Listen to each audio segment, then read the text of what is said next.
दो दरिंदों ने लड़की को जमीन पर पटक दिया और जबरदस्ती उसके कपड़े फाड़ दिए। लड़की ने कितनी भी दया की भीख मांगी, पर वे दोनों दरिंदे नहीं जागे। फिर उस तंग कमरे में उसे अविश्वसनीय यातना सहनी पड़ी। लड़की का नाम ज्याओ की था। एक रात वह काम से छुट्टी लेकर घर लौट रही थी। तभी अचानक बदमाशों के एक समूह ने उसे निशाना बनाया। अपने पीछे कुछ अजीब सा महसूस करते हुए ज्याओ की ने घर की ओर अपनी गति तेज कर दी, लेकिन उसके पीछे के लोग बेरहमी से धीरे धीरे अपने शिकार का पीछा करते रहे।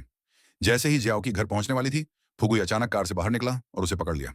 फिर उसने अपने साथियों को बुलाया और ज्याओकी को जबरदस्ती कार में बिठा लिया। इस डर से कि वह चीखेगी और ध्यान आकर्षित करेगी, फुगुई ने उसे तुरंत बेहोश कर दिया। फिर वे लोग किराए के घर में लौट आए और अपने शिकार की बेहोशी का फायदा उठाकर चुपके से उसे एक रहस्यमयी औषधि का इंजेक्शन लगा दिया और फिर एक कैमरा चालू कर दिया, ताकि आगे जो हुआ उसे रिकॉर्ड कर सकें।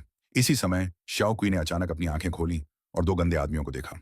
स्थिति को गंभीर समझते हुए वह उठ खड़ा हुआ और भागने की कोशिश की, लेकिन जब उसका शिकार पहले से ही उसकी गिरफ्त में था, तो ये दोनों बदमाश उसे कैसे जाने दे सकते थे।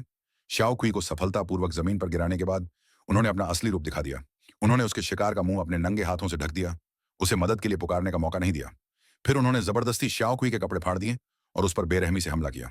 अप्रत्याशित रूप से दोनों बदमाश इतने निर्दयी थे कि उन्होंने गलती से ज्यों क्यूई को मार डाला। इसलिए सबूत नष्ट करने के लिए उन्होंने शरीर को कसकर पैक किया और उसे एक खाई में फेंक दिया। इस बीच पिता अपनी बेटी के घर लौटने की प्रतीक्षा कर रहा था। उसे इस बात का अंदाजा नहीं था कि ज्यों क्यूई दुर्भाग्य से मिली थी।